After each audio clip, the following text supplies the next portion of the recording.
Invocando a proteção e a sabedoria divina, declaro aberta esta sessão, dando as boas-vindas a todos, meus cumprimentos a todos, ilustre representante do Ministério Público Federal, Eleitoral.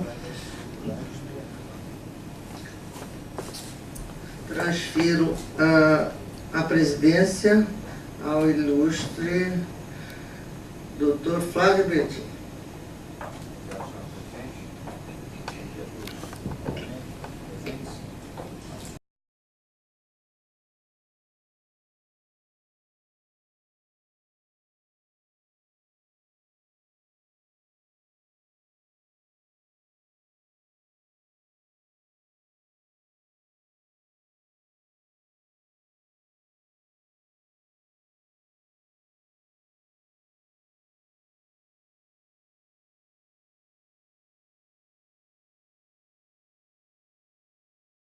Cargo prefeito. Cargo vice-prefeito, Mirassol do Oeste, 18ª Zona Eleitoral, eleições 2016. Embargante, coligação Amor, Trabalho e Fé. Embargado, coligação Transformando Mirassol. Parecer pelo desprovimento dos embargos. Com a palavra o relator, desembargador Luiz Ferreira da Silva. Muito obrigado, senhor presidente. Aproveitando a oportunidade para cumprimentar todos os presentes. Trata-se de embargos de declaração opostos pela coligação Amor, Trabalho e Fé contra o Acordo 25761, de 29 de setembro de 2016, que definiu por maioria o demonstrativo de regularidade dos atos partidários DRAP da coligação Transformando Mirassol, tornando-a apta a participar do pleito majoritário no município de Mirassol do Oeste, Mato Grosso.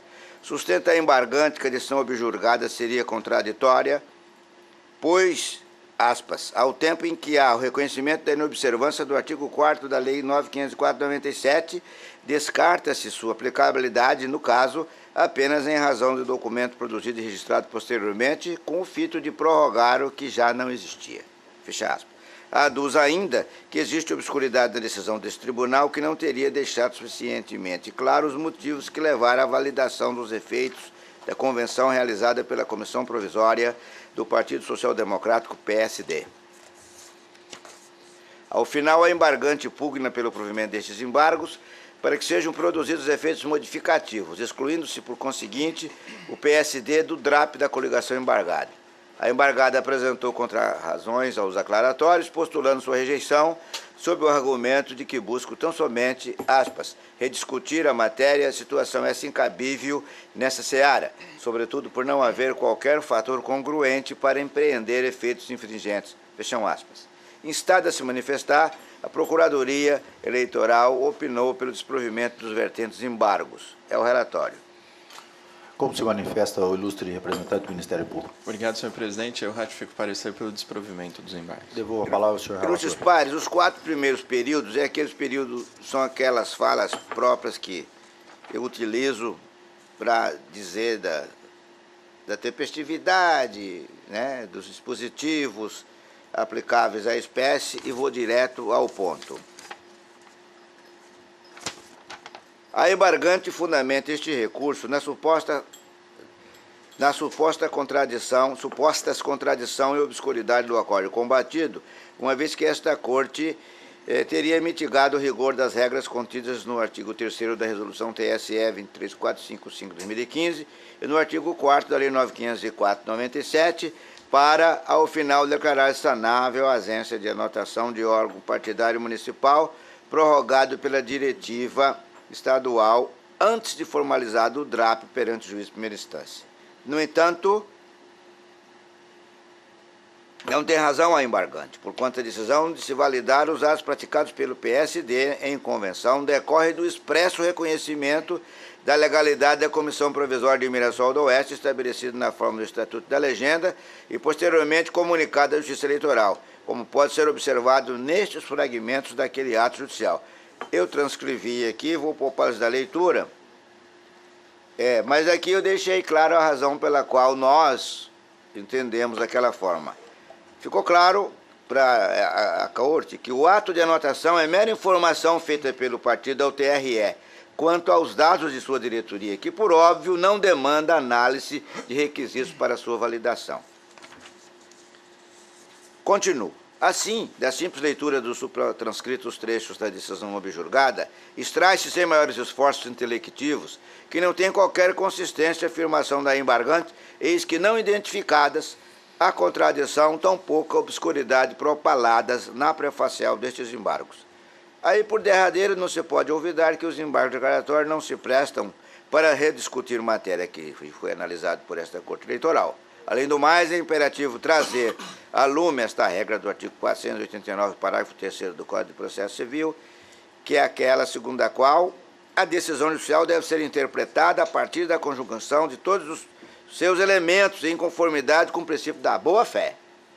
Posto isto, inexistindo obscuridade, contradição ou omissão na decisão embargada, a ser sanada por esta via recursal, em consonância com a Procuradoria Regional Eleitoral, rejeita os vertentes declaratórios. Como voto, doutor Ricardo Gomes de Almeida. Acompanho o eminente relator, senhor presidente. Doutor Paulo César Sodré. Com relator, senhor presidente. Doutor Rodrigo Cujo. Com relator. Doutor Marcos Faleiros. Senhor presidente, acompanho o relator. O Tribunal, por unanimidade, negou provimento aos embargos nos termos do voto do doutor relator e em consonância com o parecer ministerial. Devolvo a palavra ao ilustre presidente. Obrigado. Eu transfiro para a condução dos trabalhos ao desembargador Luiz Ferreira. Próximo processo. Muito bem.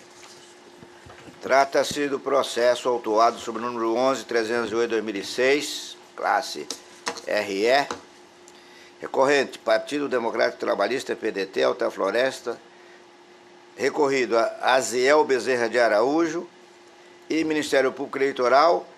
O relator, Dr. Flávio Alexandre Martins Bertin, tem a palavra. Obrigado, senhor relator. Trata-se de recurso interposto pelo PDT de Alta Floresta contra a sentença que julgou improcedente a ação de impugnação de registro de candidatura e deferiu o registro de candidatura ao cargo de prefeito pelo município de Alta Floresta nas eleições de 2016 de Aziel Bezerra de Araújo. Consta dos autos que o recorrido teve contas de governo do exercício 2013 reprovadas pela Câmara Municipal, tendo buscado a tutela jurisdicional. Não obteve sucesso ao pleitear liminar na instância de primeiro grau, recorrendo em seguida ao Tribunal de Justiça de Mato Grosso, ocasião em que obteve em sede de liminar a suspensão dos efeitos do Decreto Legislativo 366/2015 da Câmara Municipal. Assim, ocasião do julgamento da ação de impugnação de registro de candidatura, estando os efeitos do Decreto Legislativo 366 suspenso, o juiz eleitoral de primeiro grau julgou improcedentes as ações de impugnações movidas pelo Ministério Público Eleitoral e pelo Partido Democrático Trabalhista.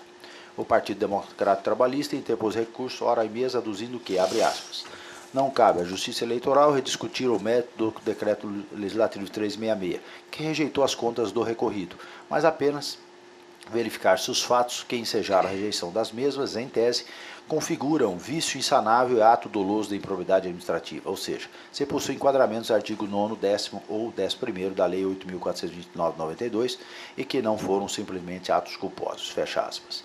Requer ao final o provimento do recurso para o fim de reformar a decisão de primeiro grau e julgar procedente a impugnação ao registro de candidatura e deferir o registro de candidatura de Aziel Bezerra de Araújo nas eleições municipais de 2016.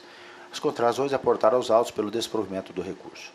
No momento da autuação dos autos nesse tribunal, o PDT atravessou petição protocolizada sob o número 78336, de 23 de nove de 2016, noticiando a revogação pelo Tribunal de Justiça da liminar que suspendeu os efeitos do Decreto Legislativo 366, que foi juntado aos autos antes do seu envio a este relator. A Procuradoria Regional Eleitoral, em manifestação, opina pelo desprovimento do recurso. Em petição protocolizada sob o número 78845, Aziel Bezerra de Araújo encaminha a cópia da decisão da Câmara Municipal de Alta Floresta, reconhecendo a nulidade do processo administrativo 014 e do decreto 366. O recorrente foi intimado para tomar conhecimento e querendo se manifestar acerca dos documentos juntados. O Partido Democrático Trabalhista repisou os argumentos contidos na impugnação e no recurso. Em Nova Vistas, adota a Procuradoria Regional Eleitoral, em manifestação de folhas, diante dos novos documentos, retificou seu parecer, passando a opinar pelo desprovimento do recurso. Em nova petição protocolizada sob o número 86623, Aziel Bezerra de Araújo suscita a ilegitimidade da parte por concorrer coligado. O PDT não poderia impugnar individualmente. O PDT atravessou nova petição nos autos, protocolizado sob o número 90433, repisando argumentos da movimentação anterior, de que a nova manifestação da Câmara Municipal que anulou o decreto 366 fere o devido processo legal. Foi determinada a vista dos autos às partes para querendo se manifestarem. As manifestações juntadas nos autos do recorrido e do recorrente. E, ao final, a adulta Procuradoria Regional Eleitoral, em nova manifestação, aditando o parecer, opina, em preliminar, pelo não conhecimento do recurso ante a ilegitimidade de parte do recorrente. É o relatório, senhor presidente. Ouça, doutor Procuradoria. Obrigado, senhor presidente. Eu ratifico a manifestação escrita. Preliminar de ilegitimidade. O recorrido em petição levanta a preliminar de ilegitimidade de causa do PDT, argumentando o descumprimento do disposto do parágrafo 1º, artigo 6º da Lei 9.504/97. Nos autos em mesa, o juízo julgou improcedente tanto a ação de impugnação de registro de candidatura interposta pelo Ministério Público Eleitoral, de primeiro grau. Só um minutinho, por favor.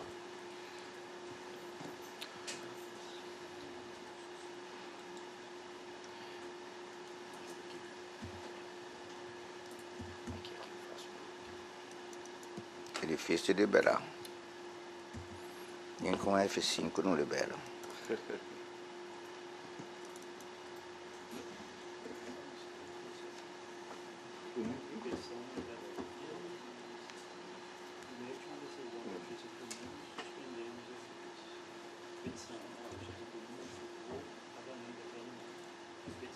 Já está liberado? Se puderem atualizar aí, por favor.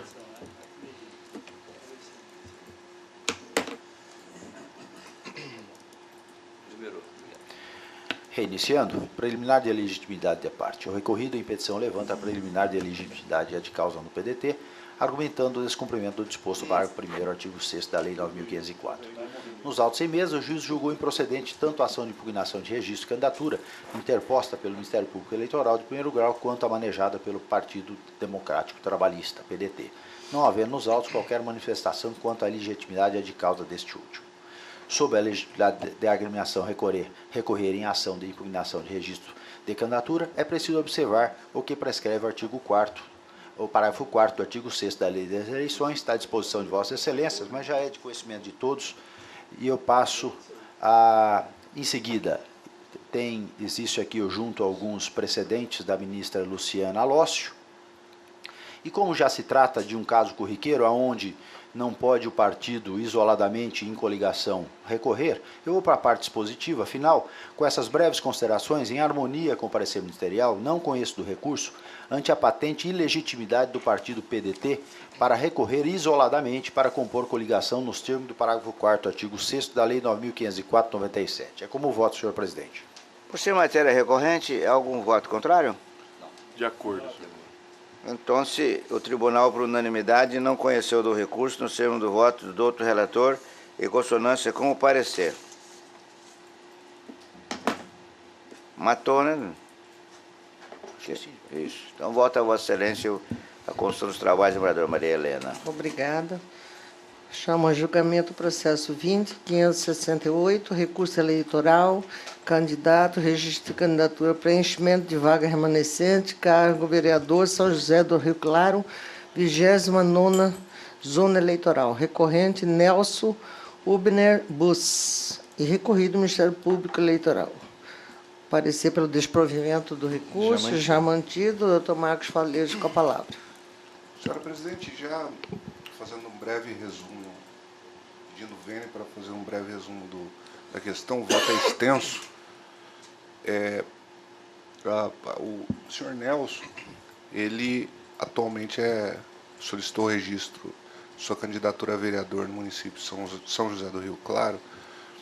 Contudo, o mesmo foi prefeito na cidade e trata-se de uma questão que já foi apreciada de forma exaustiva por esta corte, que primeiro as contas, a questão da lei complementar, questão da linha G, aprovação das contas, questão de contas de convênio, no caso aqui é um convênio de verbas federais da saúde, FUNASA, e se enquadra naquela questão da máfia das sanguessugas, que nós já apreciamos casos semelhantes aqui.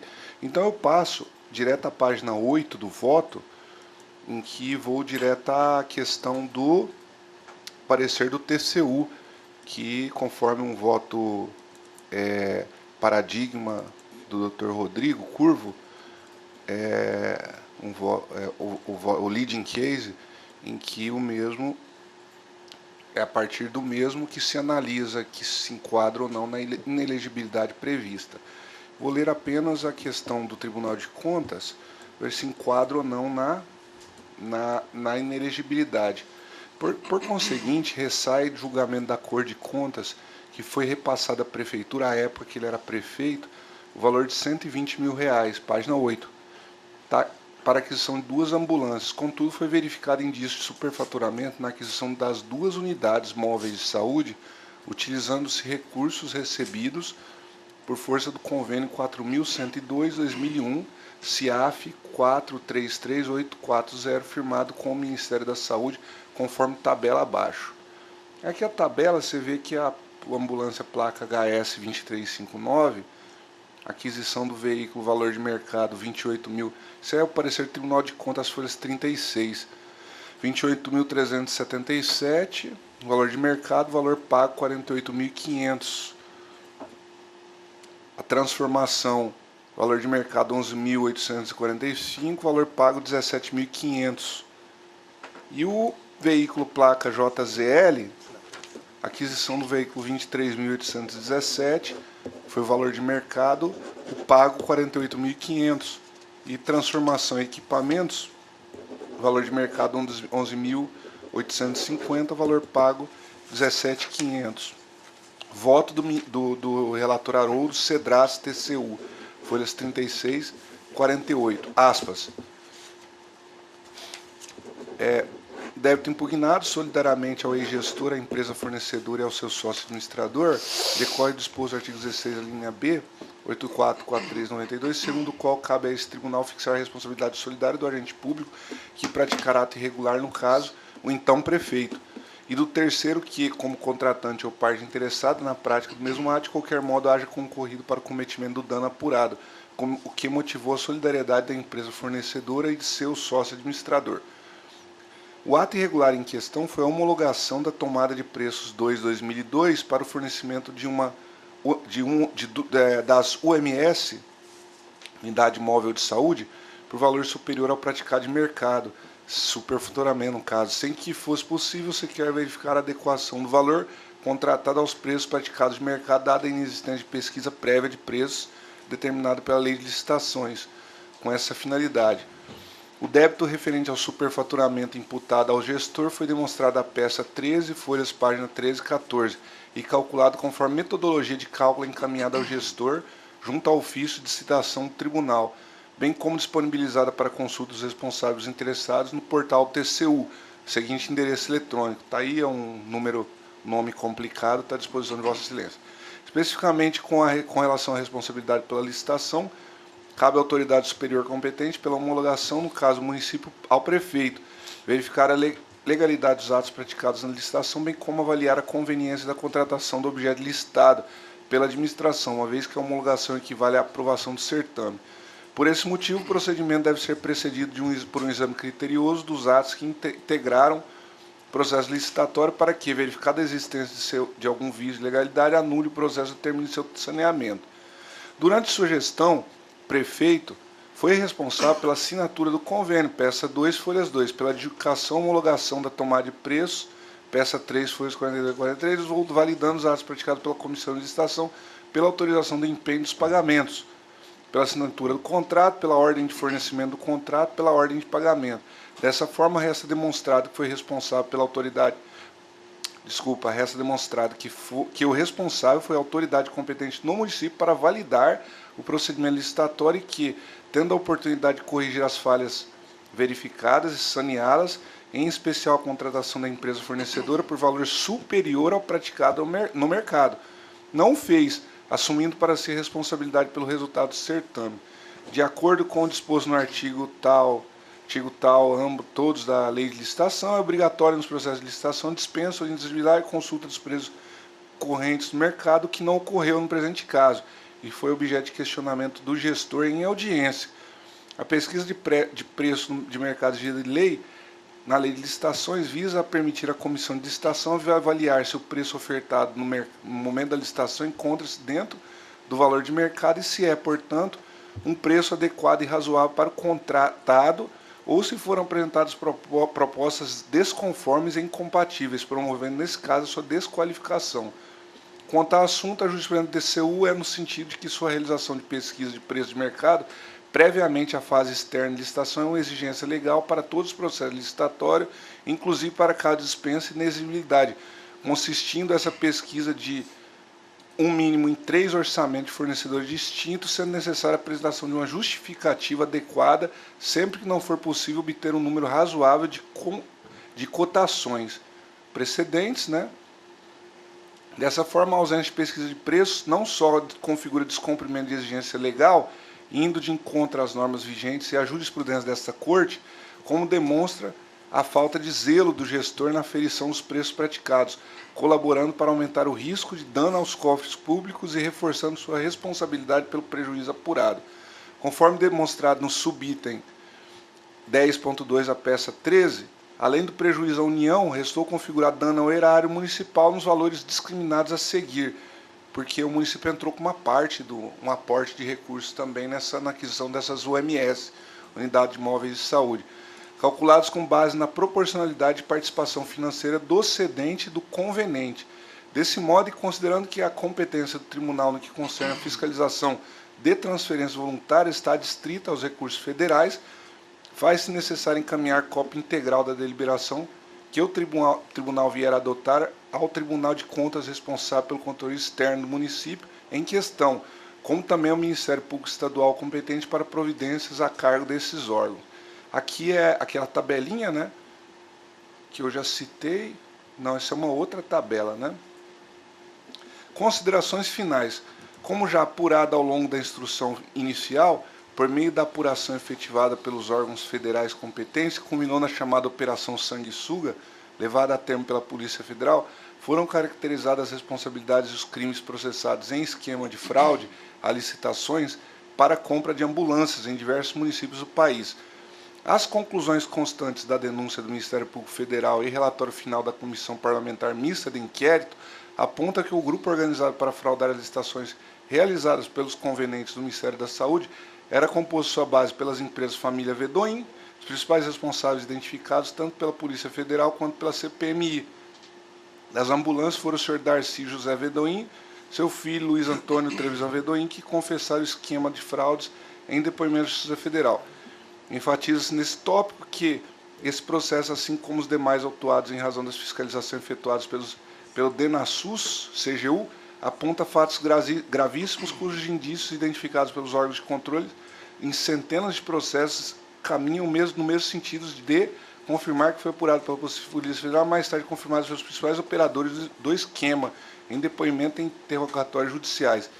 Nesse diapasão, cabe relembrar as principais consequências externas e internas desse tribunal no que se convencionou denominar Operação Sanguessuga. A prisão preventiva de 48 pessoas, apenas em Mato Grosso foram instaurados 136 inquéritos, oferecimento de denúncia por parte do Ministério Público, criação da Comissão Parlamentar de Inquérito, execução de fiscalizações pelo DENASUS, e como resultado das medidas acima, e como fundamento nas conclusões contidas no relatório CPMI das ambulâncias, podem ser afirmadas as seguintes conclusões a ser do esquema de fraudes verificado. Monitoração e manipulação de emendas apresentadas por parlamentares, encaminhamento por parte dos envolvidos no esquema de projetos sem os quais não seria possível a descentralização dos recursos pelo Ministério da Saúde, participação de uma rede extensa e complexa de empresas, algumas apenas de fachada e outras e operadas por laranjas, que de alguma forma participavam para licitações no intuito de fraudar processos e garantir o resultado almejado, participação dos então prefeitos, parlamentares e servidores do Ministério da Saúde na operação do esquema, superfaturamento ou inexecução total. No outro caso que eu julguei aqui foi uma inexecução total, né? Aqui no caso é um caso de superfaturamento dos objetos contratados. É evidente que nos processos de fiscalização do DENASUS-CGU, autuados nessa corte como representação ou TCE, as irregularidades acima se apresentam muitas vezes por meio de evidências como a ausência de determinados documentos ou de procedimentos determinados em lei mediante a ocorrência de coincidências que excedem os limites da razoabilidade. Tais descumprimentos de norma revelam restrição à competitividade, superfaturamento, direcionamento de objetos, simulação de competitividade, aceitação de propostas sem atendimento às exigências editalícias, indícios de apresentação de propostas fraudulentas, inexecução total ou parcial do objeto, tal, enfim. É longo aqui o voto do ministro, eu vou resumir aqui a todos. Essa questão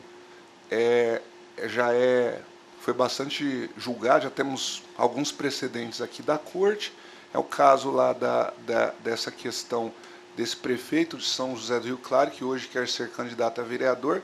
Acredito que o dolo aqui é diferente, relacionado, como já foi decidido aqui também. Se fosse um crime, iríamos analisar o caso de forma diferente, mas a questão é que é um registro de candidatura, está comprovado por meio de documentos no TCU uma questão de superfaturamento nas ambulâncias, nada mais conveniente que a lei, a ratio legis da inelegibilidade prevista na linha G é justamente proteger a administração pública de candidatos que eventualmente tenham problemas de probidade, e já que existe essa questão e diante dos precedentes dos tribunais, não me resta outra alternativa, nesse caso, a não ser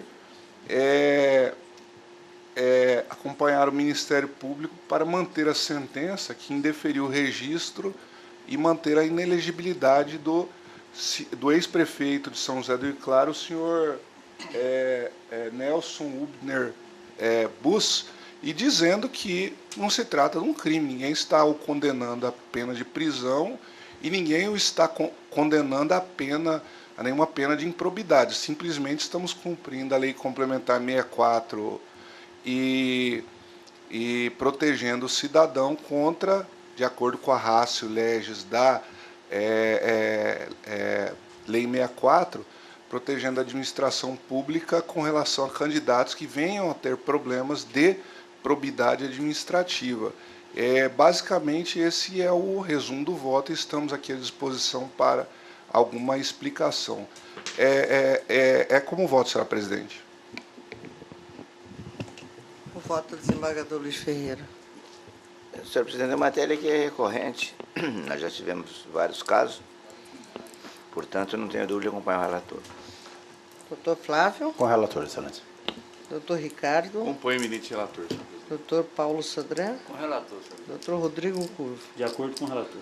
O tribunal, por unanimidade, negou o provimento do recurso nos termos do voto do doutor relator em consonância com o parecer ministerial.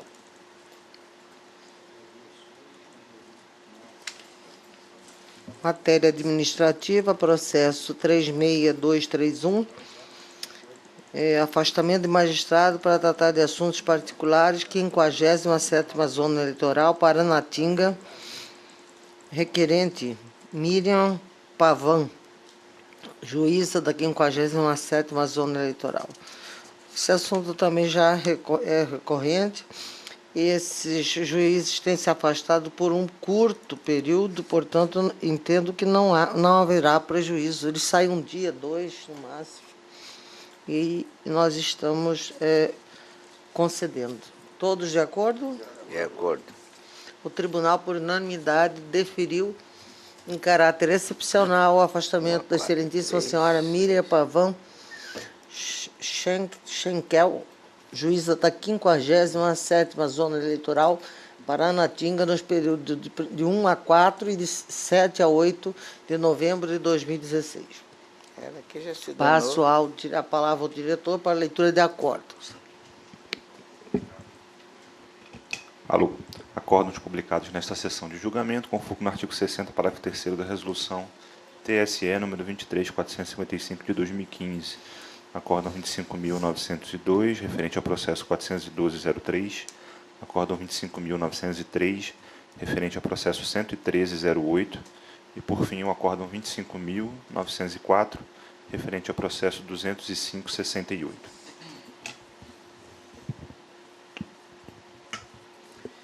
Suspendo a sessão até às 16h30, horário em que todos retornaremos a este tribunal.